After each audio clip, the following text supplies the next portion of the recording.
Lujao, the super multitasking mom. Tara, samahan niyo ako. So, hello mga kamaydam ko dyan. So, kamusta naman tayo? So, to this video nga pala mga kamaydam is birth month ng anak ko.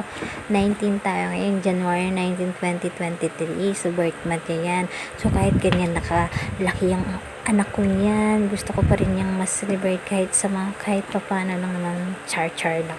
Gusto ko lang naman guys na mas pasaya yung anak ko, hindi ako ma-bored at hindi din siya ma-bored at maranasan yung buhay ngayon sa panahon nating mga millennials. So, ayan, nag-almusal na muna kami. So, tingnan niyo naman, nag-iinarte pa yan. Ang init-init daw, iitlog lang naman at malamig na. So, nakaligo na nga kami, mga kamaydam. Tingnan mo naman kung gaano kagwapo yung anakis ko. So, let's start na. Let's do this!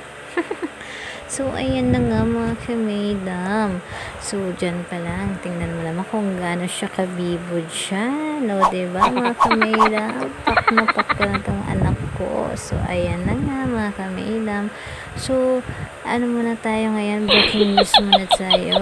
Laro muna yung panganay ko kasi nagising yung pangalawang anak ko. So, kailangan niyang dumede. So, ayan.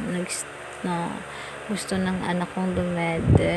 So, ayun na nga. Pinalaro ko muna siya. Break muna kaming dalawa. A few minutes later.